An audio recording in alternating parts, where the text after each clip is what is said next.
Assalamu alaikum, dear students. I welcome you to the course of International Relations for undergraduate classes conducted by ComSit Institute of Information Technology, Virtual Campus, Islamabad. Before we continue with our unit of diplomacy, let us review what we have learned in the previous unit. तो previous unit में हमने diplomacy को start किया और हमने इसके कुछ common usage के टर्म पढ़े, उसको अंडरस्टैंड किया कि what in everyday life the people understand diplomacy, and it was said that diplomacy is the art of telling the people the way to hell in such a way that they ask for the way. And similarly, diplomacy is giving one and taking 10. एक दें और 10 लें, which means it is the use of intelligence. It is the use of intellect to solve different types of problems. And if this problem is related to country and in establishing relations, this would be called diplomacy. So diplomacy is defined as the application of intelligence, is the application of intellect for resolving and for maintaining relation with other states. एक मुल्क जब दूसरे मुल्क के साथ ताल्लुकात इस्तेवार करता है और उसमें वो through negotiations and through intermediaries, through some chosen people, through some chosen person, they negotiates and they keep relations and they discuss different aspects and different things. This is called diplomacy. So diplomacy is that skillful way of negotiations, representations and negotiations and participations in that conducting and maintaining official relations between different countries. Then we discuss the function of diplomats. The main function of diplomats are representation, negotiations, reporting and protection of national interest and citizens. We already discussed this and they are very simple to understand. Representation means that a diplomat represents his country in that receiving state.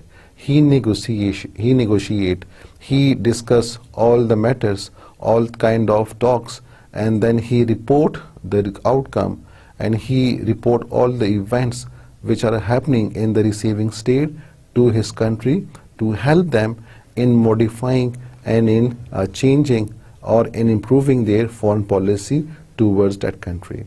And lastly, and not the least, he protect his country's interest in that particular state. And he also protects his citizen, his nationals in that particular country if they need any kind of assistance or help. Then we discussed the types of diplomacy. And there were two types. One was called traditional and the second was called the modern diplomacy or the new diplomacy. While we were discussing the features of traditional diplomacy, we discussed that traditional diplomacy was confined to Europe and it ignored the weak states. With this, we were still doing the features of traditional diplomacy. Let us start from where we left.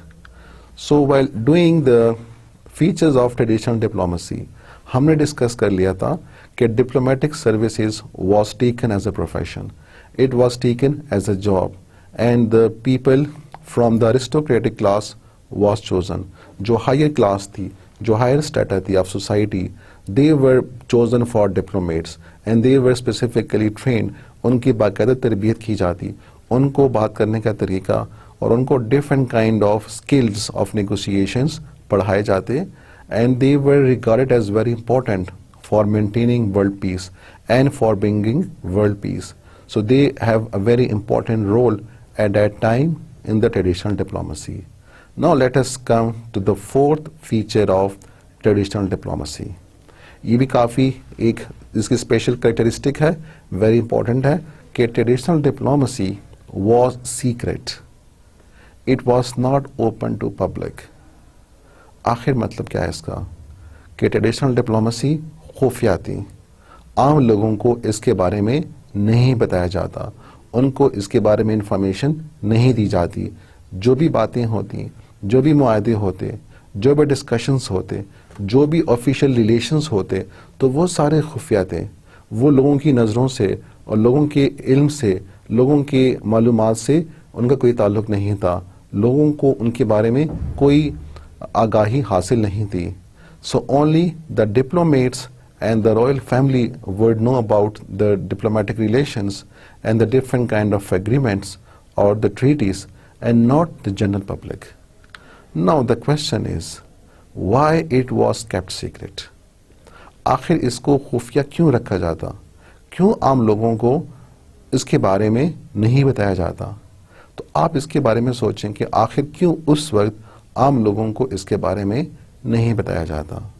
आप समझ सकते हैं कि उस वक्त लोगों के पास इतने ज़्यादा हकूक़ नहीं थे. क्यों नहीं थे? इसीलिए कि उस वक्त मोनार्ची का ज़माना था, उस वक्त किंगशिप था, उस वक्त प्रिंसेस थे, उस वक्त रॉयल फैमिलीज थे. So the power of democratic institution was not very much influential. The people were ignored, they were not given rights. The king and the princes were powerful. So they were controlling all the institutions and all the organizations. तो जब लोगों के पास हकूक़ नहीं थे, उनके पास इतने rights नहीं थे, इसलिए उनको मालूमात भी नहीं दी जाती, उनको इग्नोर किया जाता, क्योंकि बादशाह ही सब कुछ था, उसी के पास सब कुछ पावर थी. So this is one of the good reason. So the monarchical forces were strong. Public were not interested in foreign affairs. तो अगर एक तरफ बादशाह के पास पावर ज़्यादा है और वो लोगों को बताना नहीं चाहता, वो लोगों को इन्फॉर्मेशन नहीं देना चाहता, तो दूसरी तरफ लोगों का भी इंटरेस्ट नहीं था. They were not interested in knowing about what is happening at the international affairs or in the international world.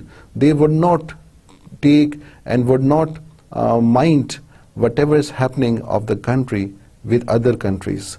And therefore, again, what was another reason is that the means of communications were also not very much developed. जब आमदोरफ्त के ज़राए कमज़ोर थे, वो इतने improve नहीं थे, जिसकी वजह से भी इंफॉर्मेशन का तबादला नहीं हो जाता, लोगों के पास इंफॉर्मेशन नहीं आती, सिर्फ इंफॉर्मेशन डायरेक्टली किंग या प्रिंस के पास पहुंचती और बाकी जो अवाम है, जो बाकी ग्रुप्स हैं, उन तक इंफॉर्मेशन का कोई ज़रिया नहीं था. There was no means of communication to give them the information, and as a result the people were not interested.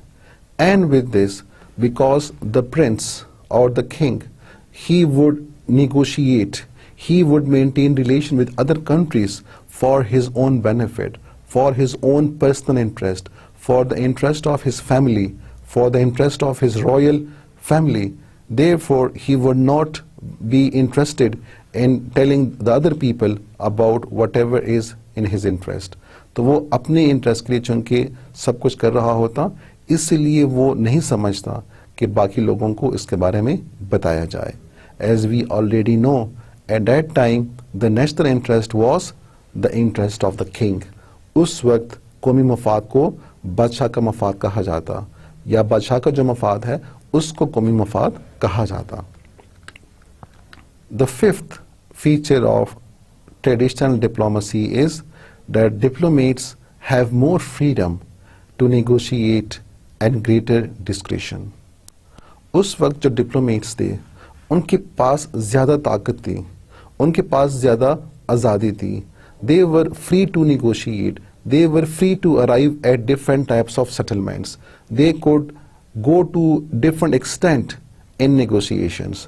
तो चूंकि उनके पास पावर ज़्यादा थी, उनके पास ज़्यादा मर्जी थी अपने फैसले करने की, इसलिए ट्रेडिशनल डिप्लोमेट्स में, ट्रेडिशनल डिप्लोमेसी में the diplomats were very powerful as compared to the diplomats in the modern diplomacy, जहाँ पे उनके पास इतनी ज़्यादा पावर नहीं है. Now, why this was so? Why they have more power? And we would try to know this answer as we go along with this chapter. So the public would not know about negotiations. We already discussed that कि बाकी जो आम लोग हैं उनको इनके बारे में जो पब्लिक रिलेशंस हैं, जो डिप्लोमेटिक रिलेशंस हैं, ऑफिशियल रिलेशंस हैं, उनके बारे में उनके पास इतनी इंफॉर्मेशन नहीं थी. Settlements and moment of threats. The diplomats would conduct negotiations secretly with greater freedom and convey the decision to their governments because the means of communications were not well developed and traveling was time consuming. तो आपको नज़र आ रहा है कि क्यों उनके पास इतनी ज़्यादा पावर थी. उनके पास पावर इसलिए ज़्यादा थी कि उस वक्त जो मीन्स ऑफ कम्युनिकेशन थे वो इतनी इम्प्रूव नहीं थे. काफ़ी ज़्यादा फासला था between the states and it would take more time to move from one state to the next state. तो अगर एक डिप्लोमेट बात कर रहा होता, उसको आज़ादी दी जाती कि वो अपने तरीके से उसको निगोशिएट करे, क्योंकि अगर वो वहाँ से वापस मशवरा लेने के लिए अपने मुल्क में आए और फिर जाए तो इस पर जितना टाइम लगेगा तो उसमें जो different kind of important matters हैं तो वो वहाँ पे रह ही जाते. इसीलिए उसके पास पावर ज़्यादा थी, मीन्स ऑफ कम्युनिकेशन के कमज़ोर होने की वजह से. इसी के साथ जो स्टेट्स था, so it will also try that the diplomats are given that power so that because they can use their intellect for the betterment of country and to negotiate well in that particular region. चूंकि diplomats के पास ज़्यादा आज़ादी थी तो वो अपने तरीके से अपने फैसले कर लेता, वो अपने तरीके से जिस तरह चाहते फैसला कर लेता, क्योंकि एक तो पब्लिक को उसकी रसाई भी नहीं थी. It was all secret. So even if he can decide anything which is not very good, but still that will be kept secret, and he can exercise all his power because the means of communications, as I already discussed, they were not very much developed. तो इतना risk नहीं लिया जा सकता कि travelling पे सारा time चला जाता और जिसकी वजह से उस मौके की जो अहमियत थी वो ख़त्म हो जाती. अब इसके मुकाबले में let us understand what is the new diplomacy. आखिर न्यू डिप्लोमेसी में क्या फ़र्क है. So the question is when did new diplomacy started. ये क्वेश्चन मैं पहले भी कर चुका हूँ. I hope now you will be able to answer it. It started in the beginning of 20th century. And the next question is why new diplomacy become popular. इसी से एक मिलता जुलता क्वेश्चन मैं पहले भी कर चुका हूँ कि why traditional diplomacy declined and why new diplomacy take over. The same question is here, that why new diplomacy become popular. आखिर इसकी ज़रूरत क्यों पेश आई, आखिर क्यों ये मशहूर हुई, आखिर क्यों इसने ट्रेडिशनल डिप्लोमेसी को पीछे छोड़ दिया और ख़ुद it become very powerful and very influential. As we discussed, the first answer is that because of the development of social and political institutions. कि जब माशरती और सियासी इदारों में तब्दीली आई, उनमें मजबूती आई और इसी के साथ डेमोक्रेटिक फोर्सेस ताकतवर हुई, लोगों के पास पावर आ गई, वो अपने ही गवर्नमेंट को खुद इलेक्ट कर रहे होते. So they become very much interested in the foreign affairs. They were interested in knowing about what is happening in the international relations, and as a result the modern diplomacy become popular. And the second reason is because of the development of the means of communication, the improvement in communication technology. तो जब मालूमात की तरसील तेज़ हुआ और मालूमात काफ़ी आसानी से मिलने लगी, so the people were also interested in getting information. They were also interested to know about what is happening, and as a result the states can also easily watch their diplomats, क्योंकि आमदोरफ्त के ज़राए अब काफ़ी तेज़ हो गए थे, अब वो easily contact रख सकते. अब जो सफ़र का जो टाइम था वो कम हो गया. Even now the diplomats can be contacted on the phone or through television, through movies, through fax machines and through air travel. Even now there are mobiles, now there is internet, there are emails, there is video conferencing. So you can see that it's very easy to directly contact the ambassador and give him the instruction on the spot, and therefore he will be doing different types of things without much power, क्योंकि अब जो power है वो foreign office के पास है, वो state के पास है। अब डिप्लोमेट्स वो रीज़न नहीं बता सकता, वो बहाना नहीं कर सकता कि चूंकि ये फासला ज़्यादा है और कम्युनिकेशन नहीं है तो उसने ये फ़ैसला इस तरह ले लिया। अब उसके पास कोई रीज़न नहीं है, अब उसने कांटेक्ट करना है अपने फॉरेन ऑफिस के साथ, वहाँ से गाइडेंस लेनी है और वहाँ से जो भी डिसीजन आएगा उसी के मुताबिक उसने फॉलो करना है। Traditional diplomacy was conducted when the states were ruled by a monarch or princes. The power was with the ruler and people had no say in international affairs.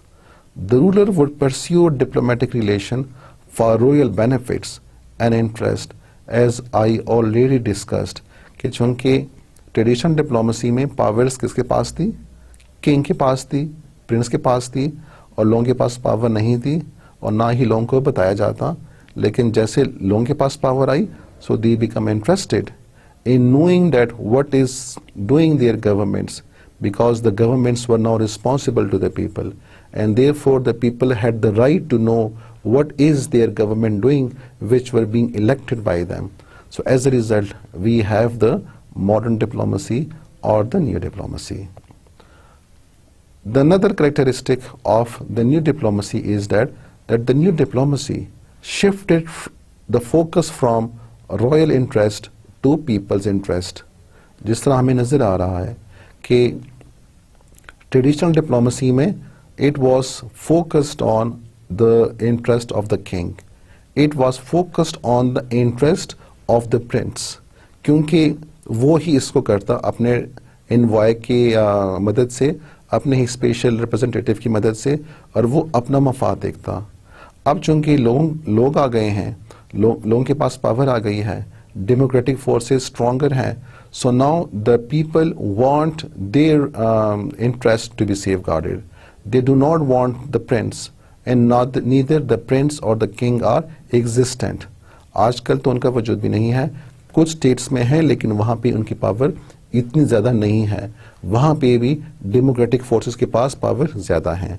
तो अब लोग अपनी मफाद के बारे में सोचते हैं, वो एक क्लास की मफाद के बारे में नहीं सोचते हैं, और इसीलिए जो फोकस है वो the interest of the king या रॉयल इंटरेस्ट चेंज हो गया है टू पीपल्स इंटरेस्ट, और you can say the national interest of the country.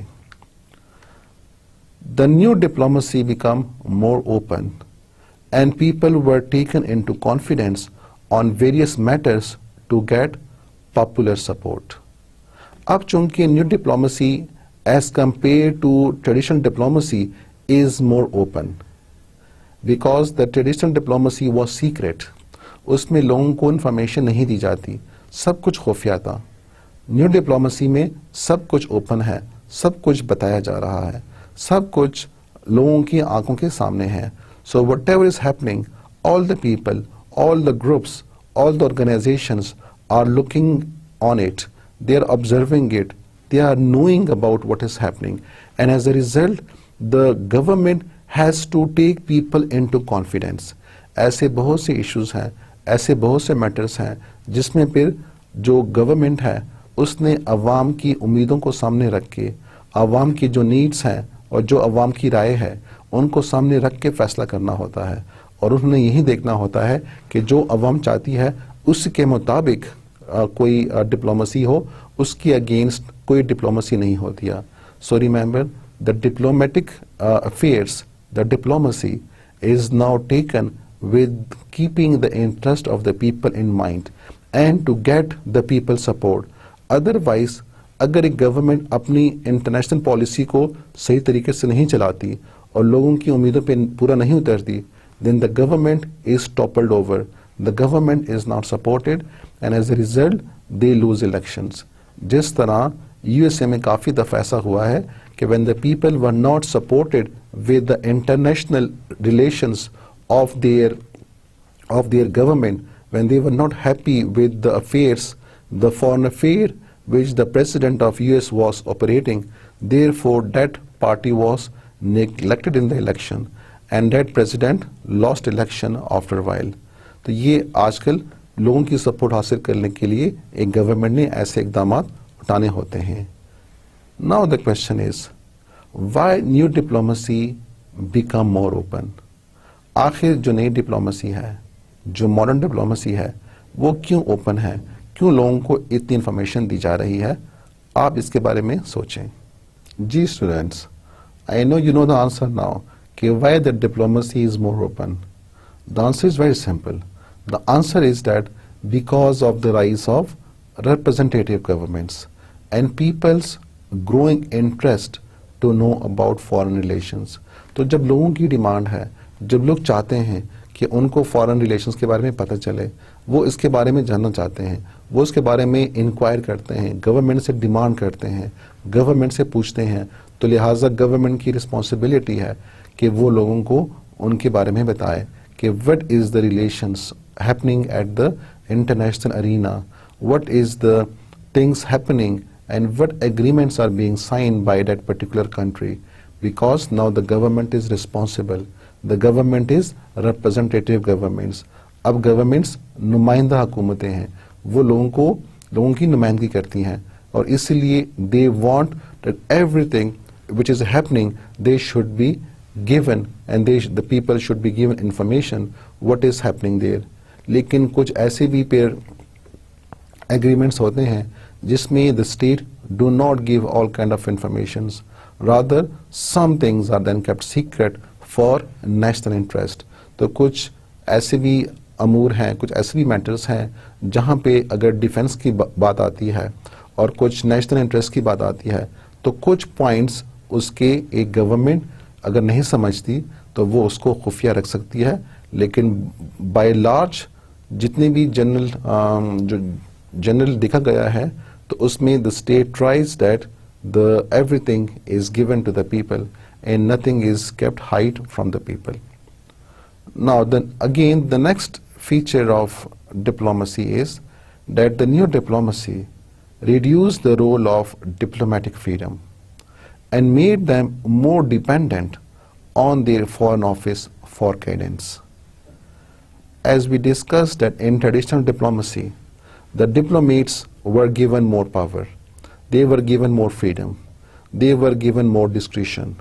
लेकिन जो modern diplomacy है वहाँ पे diplomats के पास वो powers नहीं है, rather they are weak in powers, they are not given that diplomatic freedom, they are not given that discretion powers, they can negotiate under strict guidelines given to them, और उसी के मुताबिक उन्होंने बातचीत करनी होती है, उनके पास ज़्यादा आज़ादी नहीं है।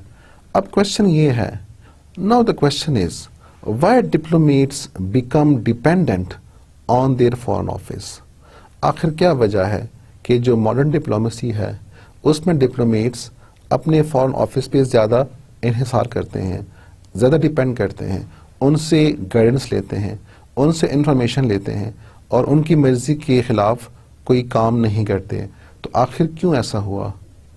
जी, the answer is that the advancement in communication technologies is responsible for this.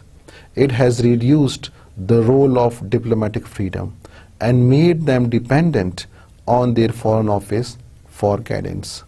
क्योंकि जो आमदोरफ्त के ज़राए हैं और जो इंफॉर्मेशन की तरसीलात हैं, जो मालूमात की तरसीलात हैं, वो इतनी तेज़ हो गई हैं कि अब जिस तरह मैंने पहले कहा कि उनके पास अब वो बहाना नहीं है कि भाई ज़्यादा टाइम लग जाएगा सफ़र पे और उनके पास कम्युनिकेशन के ज़राए नहीं हैं। अब तो कम्युनिकेशन काफ़ी आसानी से हो रही है, वो इजीली बात कर सकते हैं और विद इन सेकेंड्स अपने फॉरेन ऑफिस से या अपनी गवर्नमेंट से different types of guidance and advice ले सकते हैं। इसीलिए उनके पास अब वो आज़ादी नहीं है। अगर वो कोई ऐसा काम कर लेते हैं जो कि गवर्नमेंट के स्टैंड के ख़िलाफ़ हो, जो कि उस गवर्नमेंट की पॉलिसी के ख़िलाफ़ हो, तो अल्टीमेटली डिप्लोमेट्स को चेंज कर दिया जाता है।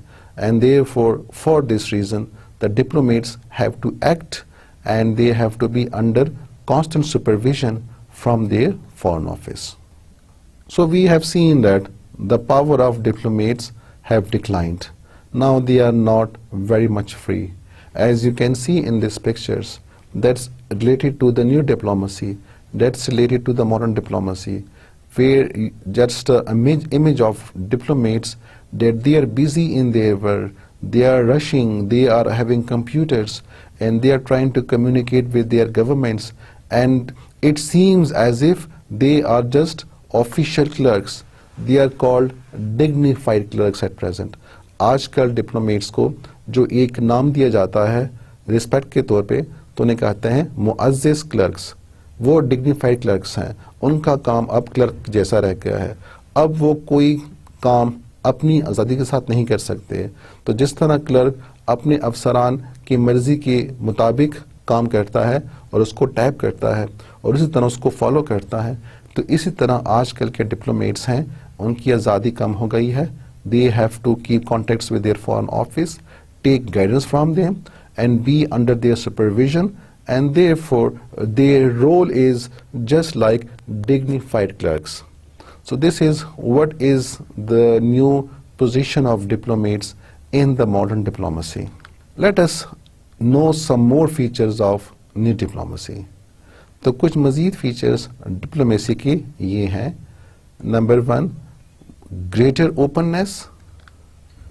Second, multilateral diplomacy. And the third is personal or summit diplomacy. So these are some more features of the new diplomacy. Let us understand these in detail. The first one is greater openness. हम इसको कुछ कर भी चुके हैं कि openness ज़्यादा है आजकल। Again the question is what we mean by greater openness. Answer काफ़ी simple है, that people are now made aware of whatever is decided. Everything is before eyes, everything is before media, and therefore the people are given all the informations what is happening. So if it is open, this means nothing is kept secret.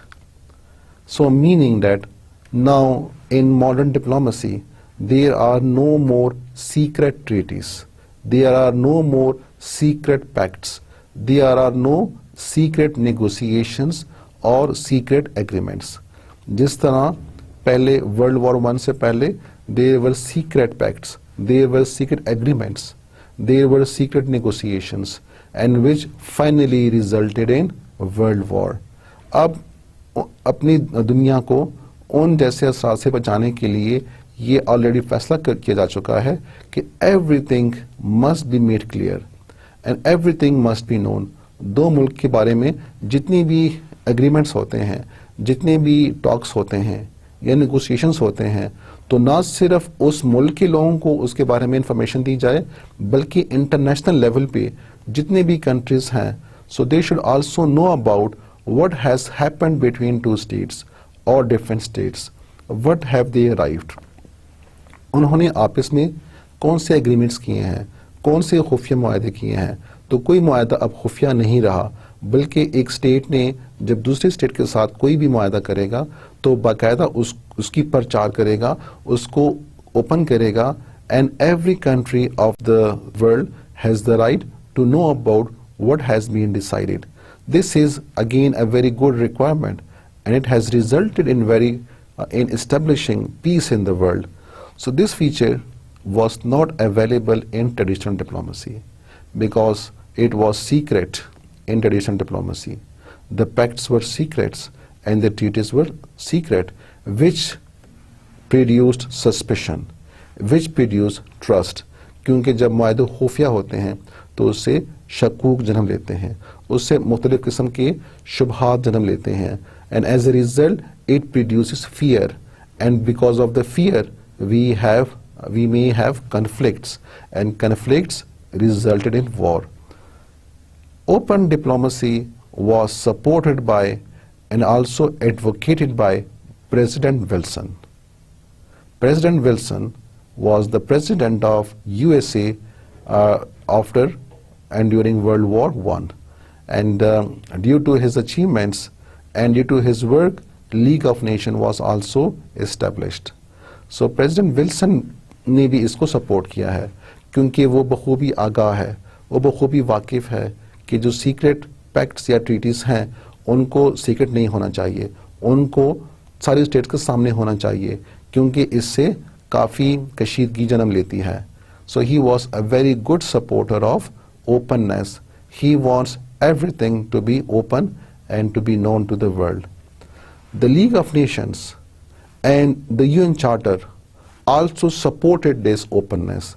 The Charter of United Nations and the League of Nations, which was established before UN.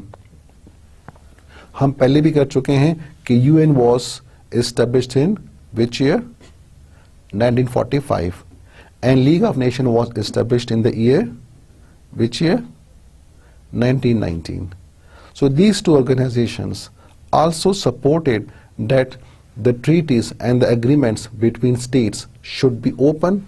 Rather, जो UN का charter है वो तो मजीद एक दो कदम आगे जा रहा है, and it supported that, it recommended that every treaty and international agreement must be registered with the UN Secretariat and will be published.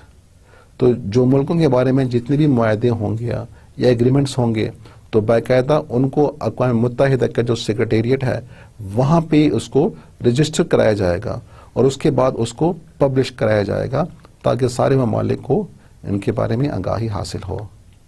So now every country makes its foreign policy objectives and goals known to all states as well as its own people.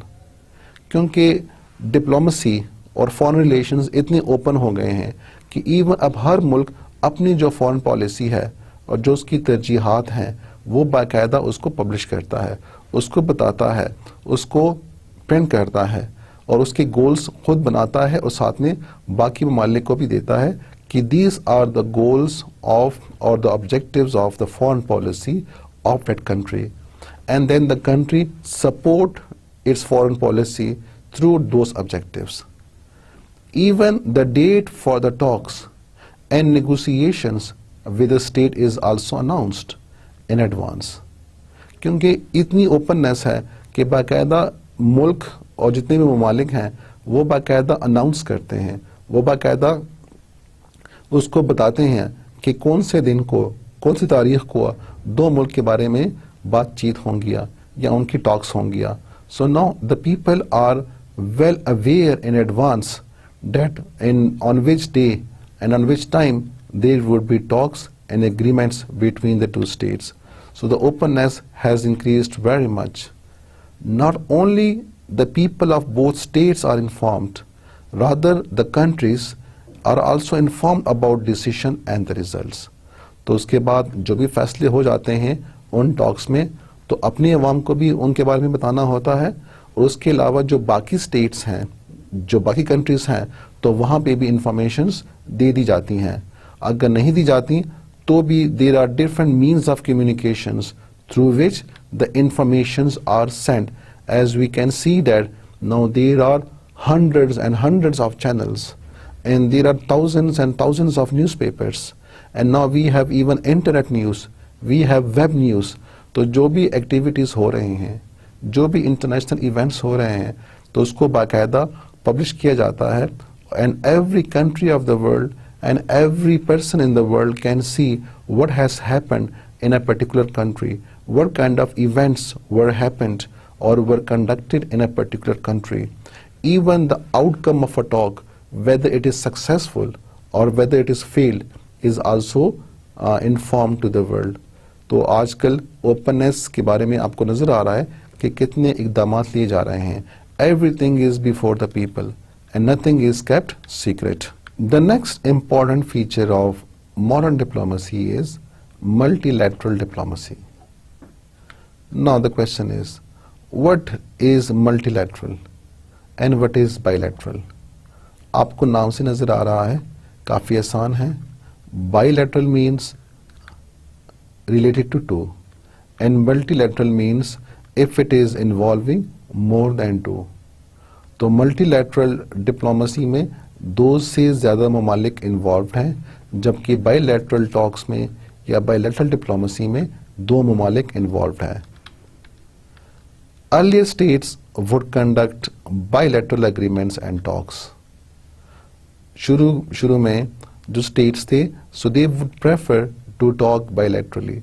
तो दो ममालिक आपस में बातें कर रहे होते, आपस में बातचीत कर रहे होते, अगर उनके बारे में कोई एग्रीमेंट्स हैं, कोई ट्रीटीज हैं, so they would also be on bilateral level. So very less time, on a very occasional times, there would be many states involved. Most of the time, the talks were between two countries. But now, the states are involved in multilateral diplomacy. आजकल के ज़माने में और जो modern diplomacy है, उसमें states prefer करते हैं कि वो मल्टीलैटरल डिप्लोमेसी को अपनाएं। मल्टीलैटरल में दो से ज़्यादा कंट्रीज इन्वॉल्व होते हैं। आखिर ज़्यादा कंट्रीज इन्वॉल्व होने से क्या हो सकता है? इसमें पहले क्वेश्चन आ रहा है कि can you give an example from history when multilateral diplomacy was conducted. आपके पास आंसर मौजूद है, आप जानते हैं उस आंसर के बारे में कि हिस्ट्री में कोई ऐसा वाकया जहां पे मल्टीलैटरल डिप्लोमेसी वाकया हो चुकी हो। जी, उसका आंसर है पीस ऑफ वेस्टफैलिया। आखिर क्या हुआ पीस ऑफ वेस्टफैलिया में? हमने देखा कि उसमें यूरोप के मुख्तलिफ कंट्रीज ने आपस में एक मुआहदा किया जिसमें रोमन एम्पायर्स की पावर को कम कर दिया गया और रोमन चर्च की पावर को भी कम कर दिया गया। तो can you see that in peace of Westphalia there were many states involved, and because there were many states involved, as a result, Peace of Westphalia was multilateral in nature. Other examples of multilateral diplomacy is the Treaty of Versailles.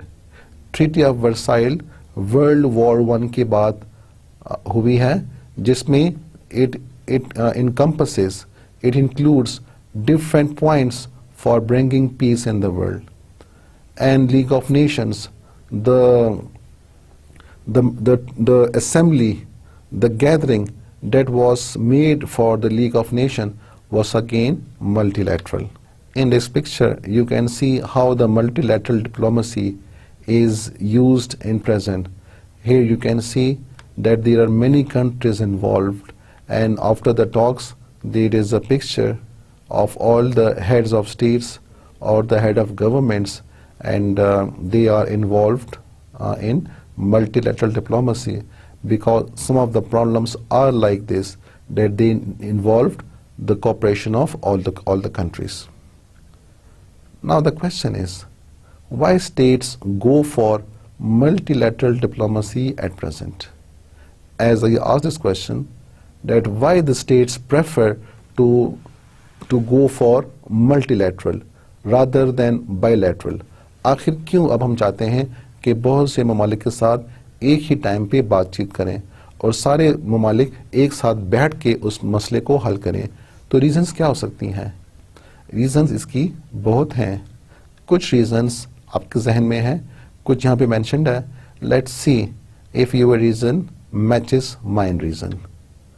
Number 1 is due to advancement of technology and growing international interaction.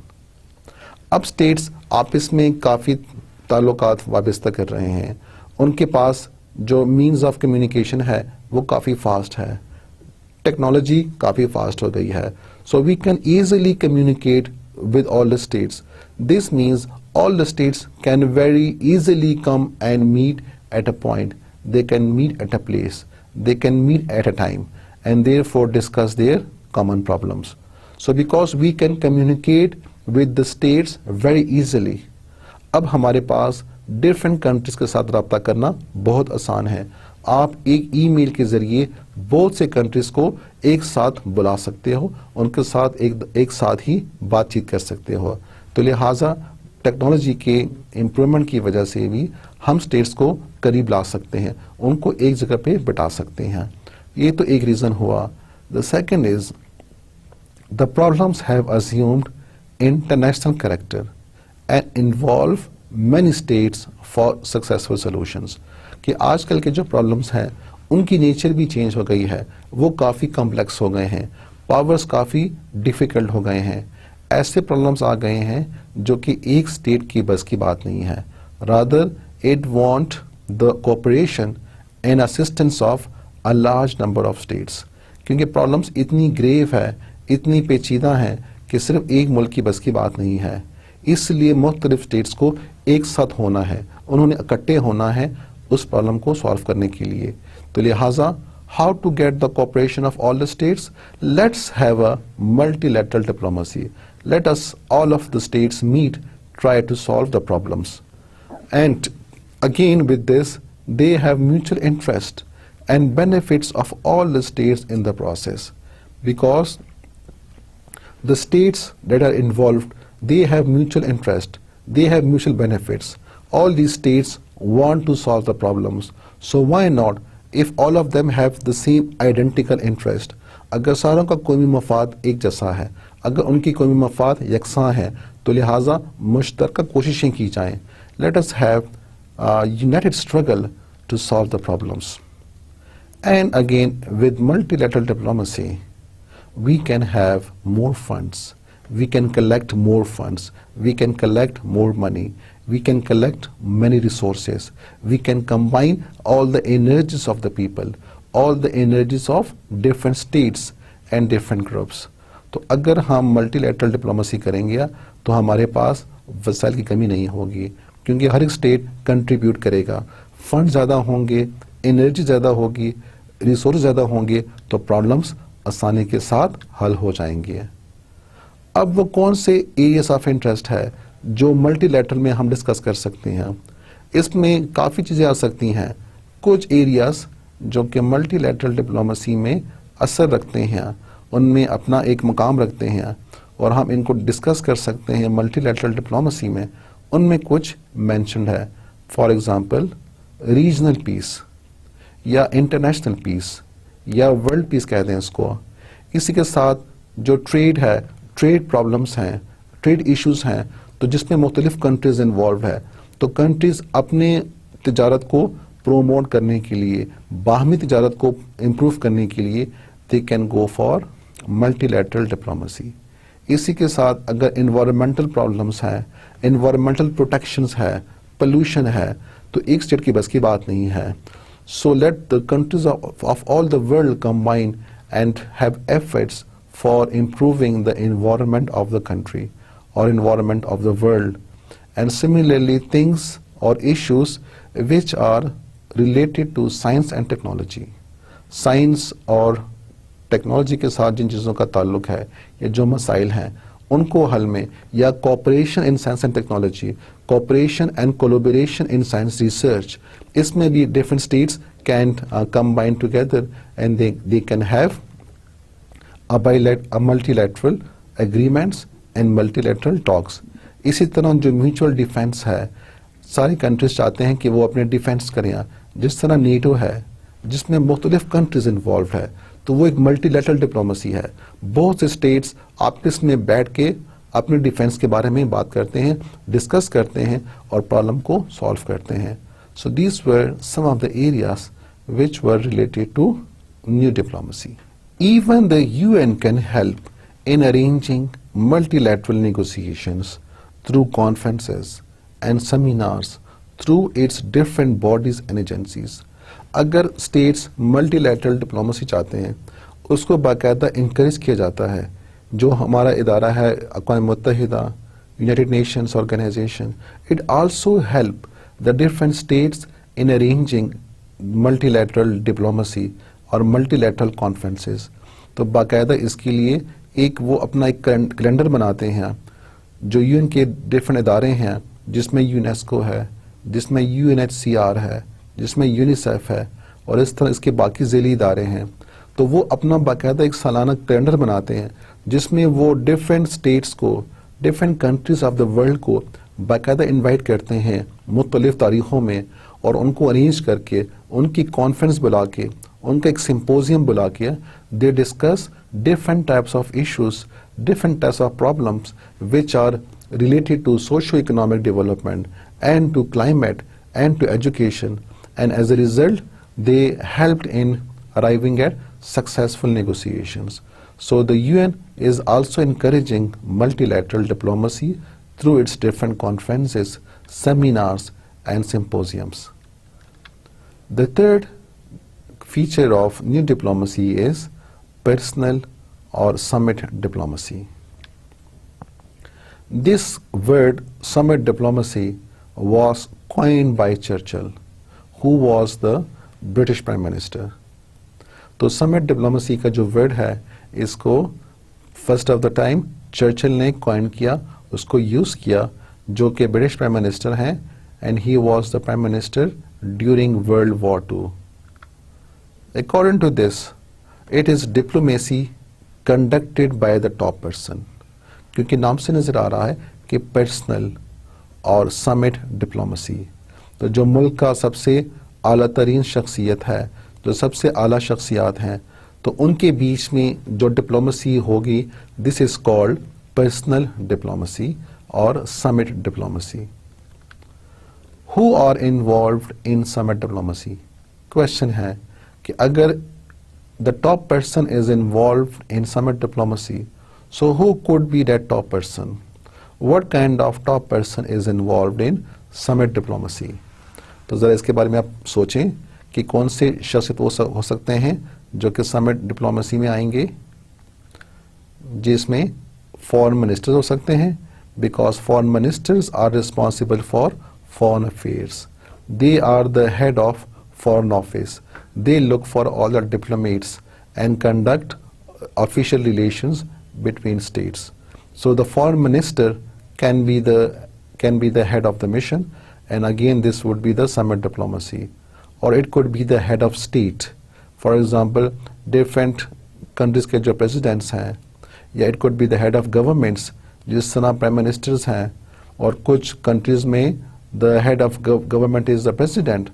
So the top persons, the presidents, the prime ministers, they can combine together, and it would be called summit diplomacy. Or the foreign ministers of the country can, combine together, and again it would be summit diplomacy.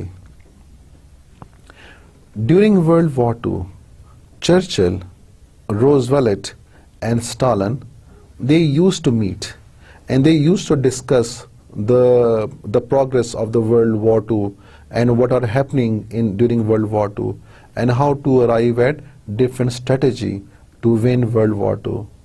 तो ये दूसरी जंग अज़ीम के दौरान ये तीनों जो लीडरान हैं, ये अमूमन मिला करते, and they would discuss different issues that were related to World War II.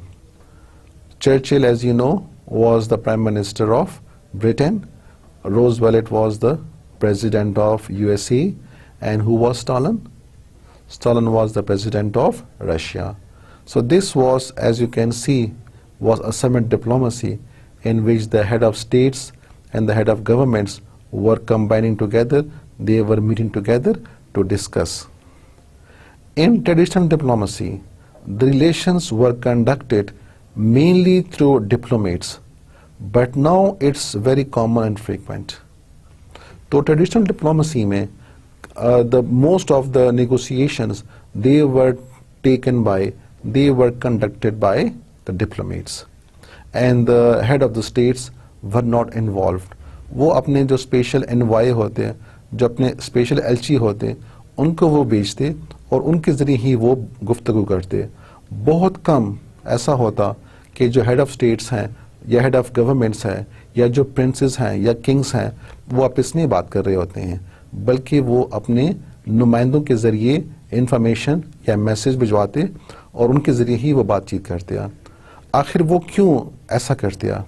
Why summit diplomacy was not very much common at that time, and why it is common at present?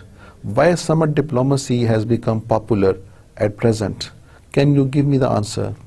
The first question is, why summit diplomacy has become more common and more frequent at present? आखिर क्यों इतनी इसकी popularity बढ़ गई है? Answer इसका काफ़ी simple है कि one reason may be the improved and fast means of communication. अगर कम्युनिकेशन, जिस तरह हम बार बार बता चुके हैं कि जब उसमें डेवलपमेंट हुई, जब उसमें काफ़ी improvement I, so you can see that now the states, the head of states can easily travel. They can travel between different countries and can hold meetings and can come back. As you can see, the head of state can easily travel. आसानी के साथ आप मुल्क के सरबराह सफ़र कर सकते हैं and be back on the same day in their country, और वापस उसी ही रोज़ वापस आ सकते हैं क्योंकि जहाज़ में सफ़र करेंगे और वो ईज़िली वहाँ पे जाके और दूसरे ही दिन या उसी दिन वापस आ सकते हैं। इवन वो कुछ कंट्रीज़ का बाकायदा एक दिन में दौरा भी कर सकते हैं and they can stay in the country for a short time. So the fast means of communication has encouraged, it has promoted summit diplomacy, and similarly their time is less while they are traveling. पिछले वक्त में अगर एक बादशाह ने सफ़र करना होता दूसरे मुल्क की जानिब तो उसको बाकायदा दिन लगते, उसको बाकायदा महीने लगते, जो कि उसके लिए फिजिबल नहीं था, उसके लिए पॉसिबल नहीं था। अपने मुल्क से हफ्तों के लिए या महीनों के लिए दूर रहना, इट वॉज अ रिस्क। अब आसान है, अब इजीली एक हेड ऑफ स्टेट सफ़र कर सकता है। So in the old diplomacy, because the means of communications were not fast, so the king would not prefer to travel for months and for weeks just for meeting a talk with another head of state. And along with this, traveling has become more safe as well as involve less people. आजकल अगर head of state जा रहा है, अगर head of government जा रहा है, अगर टॉप ऑफिशियल जा रहा है तो जर्नी ज़्यादा सेफ है, ट्रैवलिंग ज़्यादा सेफ है। He can easily travel between countries and can return back with safety, and there is again very safety procedures that are being applied in different countries. उनको बाकायदा प्रोटोकॉल मिलता है, उनको बाकायदा टॉप सिक्योरिटी मिलती है, and the journey is very safe. पिछले वक्त में the kings would not prefer to travel because the traveling was very risky. It was full of dangers. Anyone could attack, and when they were moving, when the prince or the king would move from one country to the next country, he would also take many people, a large army with himself for his own security. So उस वक्त again it was not very much feasible, not much preferable to travel with a large army from one country to the next country. But now the head of state can easily travel, also take less people. Even just he can just travel by his own self with a few diplomatic staff. So you can see these are the changes which have happened and which have occurred because of the fast means of communication.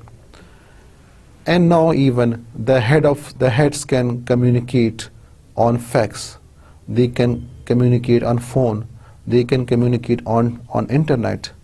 तो इतना simple हो गया है। अब अगर Western states, if they do not want to meet personally, face to face, what can they do is that they can talk on phone.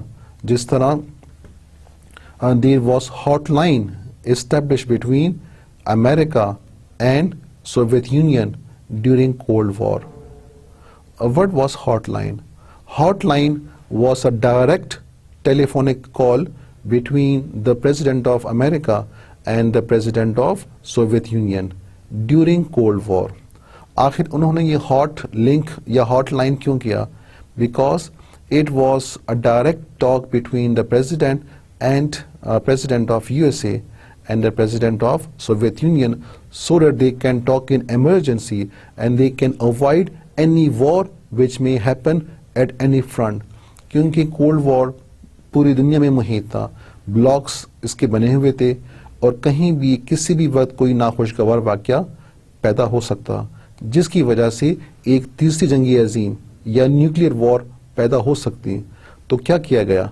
उन्होंने America का जो प्रेसिडेंट और सोवियत यूनियन का जो प्रेसिडेंट है उनके बीच में एक हॉटलाइन इस्टेब्लिश कर ली, so that they can directly talk to each other in case if there is any grave situation और any threat to the world peace. So now the people have this facility. The head has this facility that they can talk even on phone, they can even talk on internet, they can even talk on video conferencing, and can easily communicate and negotiate on different principles and different policies. जिस तरह हमने देखा कि even during the war on terrorism, the American president would telephone to the Pakistani president and would discuss different issues, would discuss different types of matters related to the war and to the peace. And similarly, we have many examples in which we have summit diplomacy. जिस तरह OIC की meetings होती हैं, OIC में we have the meetings of the foreign ministers. Then we have the summit diplomacy in which all the head of the state, all the head of governments meet in the OIC summit conference and they talk on different issues and different problems. इसी तरह ECO की जो meetings हैं in which the head of the states or the head of governments meet and they discussed. ECO stands for Economic Cooperation Organization. इसी तरह SAARC की meetings हैं जिसमें फॉरेन मिनिस्टर्स की मीटिंग्स भी हो सकती हैं और उसमें हेड ऑफ स्टेट्स या हेड ऑफ गवर्नमेंट्स की मीटिंग भी हो सकती है. इसी तरह आसियान है, इसी तरह यूरोपियन यूनियन है, अरब लीग है. Even on different occasions we see that Pakistan India prime minister meet on different occasions, sometime during SAARC, sometime during the occasion of United Nations General Assembly meetings, and they talk and they help. When they talk, it helped in decreasing tension between the two countries. And the head of state again have the option, they can meet or they can talk directly with each other. With this, I will stop here and we will continue this unit in the next lecture. Before I stop, let's have a review of today's lecture. In today's lecture, we discussed the diplomacy and the usage of the diplomacy in the everyday life. Then we discuss the definition of diplomacy, that it is the application of intellect, it is the application of intelligence in establishing relation between countries, in establishing foreign relations between different states. And then we discussed the function of diplomats. We discussed that the diplomats' main functions are that they represent their country, they negotiate for their country, they report for their country, and they also protect the national interest of their country in that particular receiving state, and also they protect their citizens, their nationals in that country. Then we discuss about the types of diplomacy. And in the types of diplomacy, we discussed that there are two types. One is called the traditional diplomacy and the second is called modern diplomacy. Traditional diplomacy, कौन सी diplomacy है? ये वो diplomacy है which was Europe-centered, which was only involving the countries which were in the Europe continent. It ignored the weak states. It ignored the states which are outside Europe, and it was concentrated. It was focused on the big powers that were in Europe. It was not confined to the even weaker powers in Europe. So only those powers which were major powers, they were involved in traditional diplomacy because they were regarded as important for the world peace. And they were kept secret. The traditional diplomacy was kept secret. It was not open to all.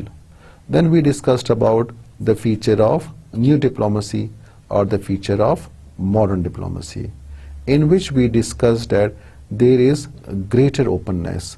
अब लोगों को information दी जाती है, अब कोई चीज़ें secret नहीं है.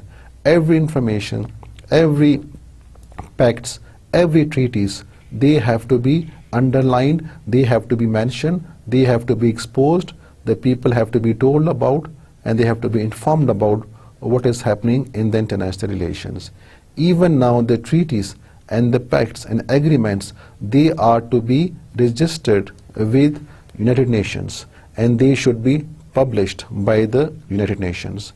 इसी के साथ multilateral diplomacy का ज़माना है जिसमें the different countries combine together and they discuss the different issues and problems involving more than two states. So many states combine together, many states discuss the matters and problems and they try to find the solution to their problems.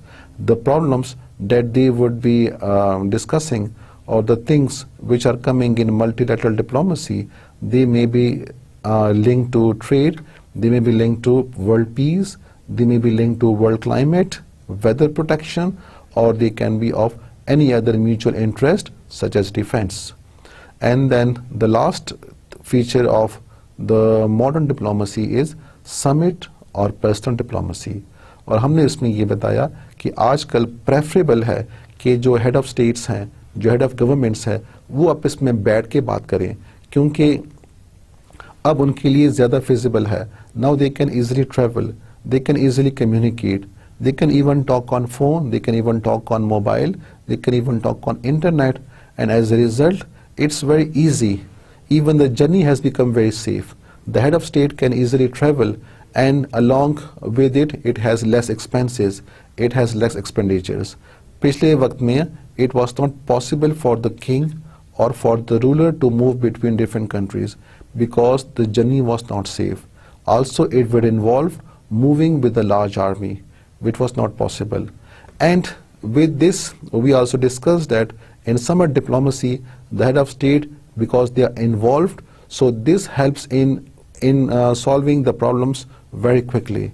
Some of the examples of summer diplomacy we can see in the General Assembly meetings of United Nations, जहाँ पे दुनिया के जितने भी मुल्क के सरबराहान होते हैं वो आपस में आके बातचीत करते हैं. इसी तरह OIC के समिट मीटिंग्स हैं, इसी तरह सार्क है, इसी तरह यूरोपियन यूनियन है, OIC की मीटिंग्स होती हैं. So in all these kind of organizations in which there are many countries involved, and the head of states from all the countries can come and they can talk and they try to solve the problems which are in their mutual interest. With this, we come to the end of today's lecture. I hope you have understand. I wish you best of luck. Allah Hafiz.